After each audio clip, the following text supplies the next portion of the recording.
안녕하십니까? 출애굽기 7장의 내용은 다음과 같습니다.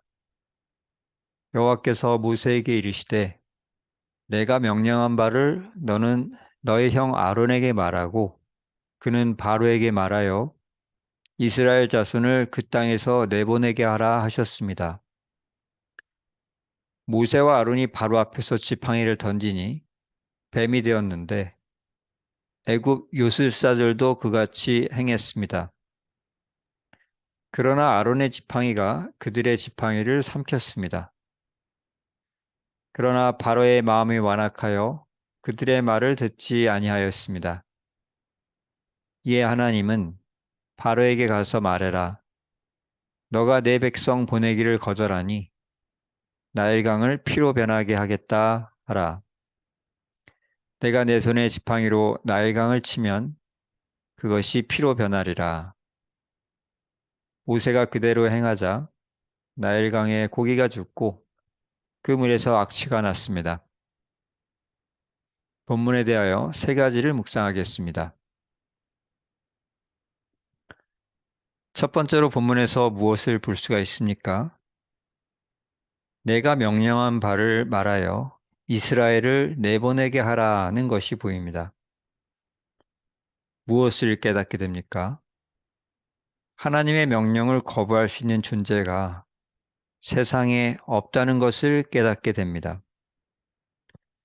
땅에서 바로의 권세는 하늘을 찌를 듯 대단했지만 모세가 하나님의 명령을 받고 그 말씀을 전달할 때 그 말씀에 굴복하여 이스라엘을 애굽에서 내보낼 수밖에 없었습니다.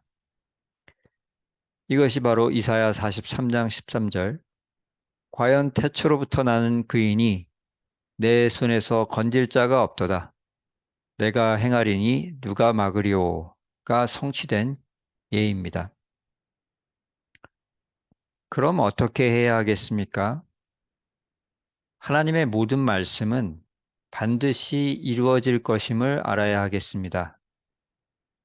로마서 9장 28절 주께서 땅 위에서 그 말씀을 이루고 속히 시행하시리라 하셨습니다.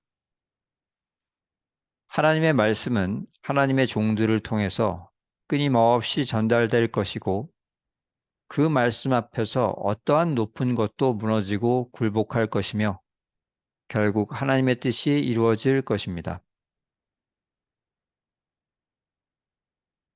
두 번째로 본문에서 무엇을 볼 수가 있습니까?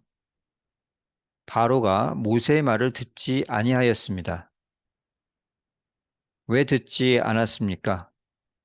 그의 마음에 빈 공간이 없었기 때문입니다. 통이 물건으로 꽉 차 있다면 다른 것을 담을 수가 없습니다. 마찬가지로 바로의 마음은 자기 생각으로 꽉 차 있었고 자기 생각이 옳다고 고집하면서 버릴 의사가 없었습니다. 그렇기 때문에 하나님 말씀을 받아들일 공간이 없었던 것입니다. 이것이 바로 완악한 마음 상태입니다. 그렇다면 어떻게 해야 하겠습니까? 마음이 가난한 자에게 천국이 있음을 알아야 하겠습니다.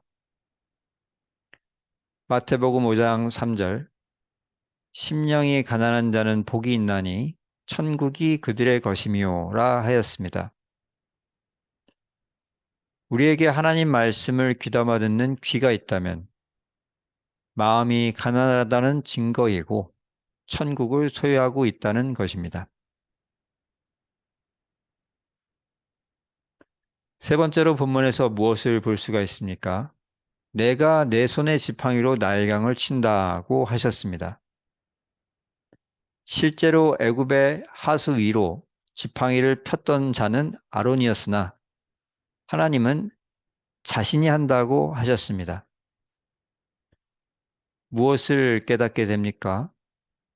하나님께서는 아론과 자신을 동일하게 여기셨습니다. 요한복음 10장 34절에서 36절 예수께서 이르시되 하나님의 말씀을 받은 사람들을 신이라 하셨거든 하물며 아버지께서 거룩하게 하사 세상에 보내신 자가 나는 하나님의 아들이라 하는 것으로 너희가 어찌 신성모독이라 하느냐 하셨습니다. 하나님의 말씀을 성령의 능력으로 실행하는 자는 하나님과 동일하게 여김 받는다는 것입니다. 그럼 어떻게 해야 하겠습니까? 하나님과 하나 되는 길이 있음을 알아야 하겠습니다. 요한복음 17장 21절. 아버지께서 내 안에, 내가 아버지 안에 있는 것 같이 그들도 다 하나가 되어 우리 안에 있게 하사 세상으로 아버지께서 나를 보내신 것을 믿게 하옵소서 하였습니다. 예수님은 하나님의 말씀에 순종함으로 하나님과 하나가 되셨습니다. 마찬가지로 우리도 하나님 말씀을 듣고 행하면 하나님과 예수님과 하나가 된다는 것을 알아야 하겠습니다. 말씀을 정리합니다. 첫째로, 하나님의 모든 말씀은 반드시 이루어질 것임을 알아야 하겠습니다.